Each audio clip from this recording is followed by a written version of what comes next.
Hello friends, good evening. Welcome to my channel Ankush Agrawal share market. बात start करते हैं market से। तो मार्केट में आज बहुत ज़्यादा मूवमेंट देखने को मिली और जो ऑप्शन वाले थे, कॉल ऑप्शन बायर वाले, पुट ऑप्शन बायर वाले, उनके दोनों तरफ के ही पोजीशन कट गए। दोनों तरफ की स्टॉप लॉस ट्रिगर हुए। तो हमने पहले ही बात किया है कि ये मार्केट एफ एंड ओ का नहीं है। अभी एफ एंड ओ में जो बच के रहेगा वो बाद में पैसा बना लेगा, और जो अभी एफ एंड ओ में करेगा उनके पास पैसा ही नहीं बचेगा बाद में मार्केट में लगाने के लिए, क्योंकि मार्केट का डायरेक्शन मार्केट को खुद नहीं पता है कि मार्केट को कहाँ जाना है। उनका मूवमेंट बिल्कुल क्लियर नहीं है मार्केट का।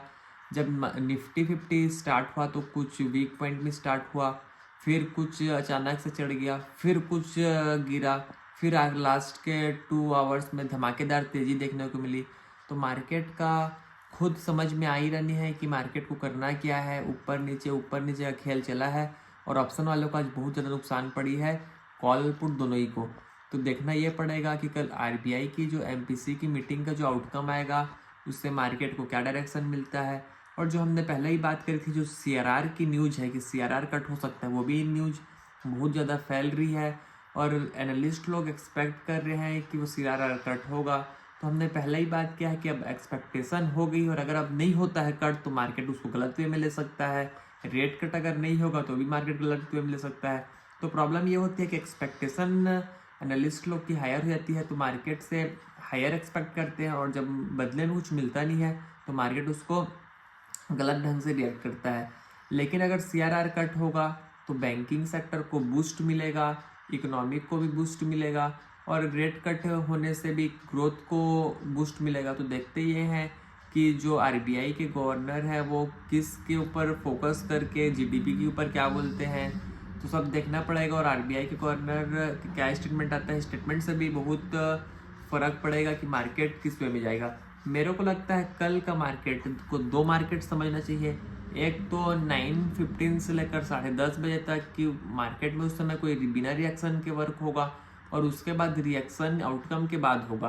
तो जो 10 बजे आउटकम आएगी, जो 10 बजे भाषण चालू होगा, जो उसके बाद जो आउटकम आएगी, तो उससे मार्केट का डायरेक्शन चेंज होगा। और कल फ्राइडे है, तो मेरे को लगता है नेक्स्ट वीक के लिए भी यही ट्रिगर रहेगा कि मार्केट क्या करता है आरबीआई के आउटकम के बाद। फॉर द मोमेंट यही सब देखना पड़ेगा। और बात करने की पड़ेगी, जो सुबह की वीडियो में भी हमने बात किया था वोडाफोन आइडिया की, तो वोडाफोन आइडिया का स्टॉक 4% गिर कर बंद हुआ स्ट्रॉन्ग मार्केट के बावजूद। तो मेरे को वही लगता है कि वोडाफोन आइडिया वालों को सबसे बड़ा तो प्रॉब्लम ये है कि वो इंटरेस्ट तो ले रहे हैं, लेकिन इंटरेस्ट का पैसा से वो इंटरेस्ट नहीं निकाल पा रहे हैं। तो सबसे बड़ी प्रॉब्लम यही है कि फंड तो वो ले लेते हैं लेकिन उसका इंटरेस्ट नहीं निकाल पाते हैं। तो देखना ये पड़ेगा वोडाफोन आइडिया में और क्या डेवलपमेंट निकल के आती है।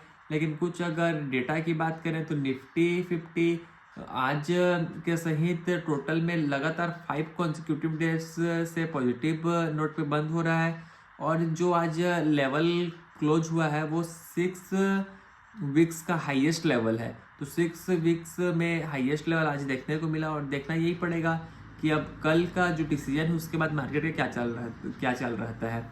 Nifty 50 0.99%, Sensex +1%, Nifty bank 0.63%, Nifty mid cap 0.06% चढ़कर बंद हुए, और सबसे ज़्यादा चढ़ा निफ्टी आईटी सेक्टर। तो आईटी सेक्टर में 1.95% की तेजी देखने को मिली। तो मेरे को वही लगता है अगर रेट कट होता है तो आईटी, फाइनेंशियल, बैंकिंग, एनबीएफसी सबको ज़्यादा फायदा होगा। तो मेरे को लगता है परसेप्शन में बढ़ गया कि कल रेट कट होगा, लेकिन वही अगेन क्वेश्चन मार्क सबके पास है कि होगा क्या, वही कल देखना पड़ेगा।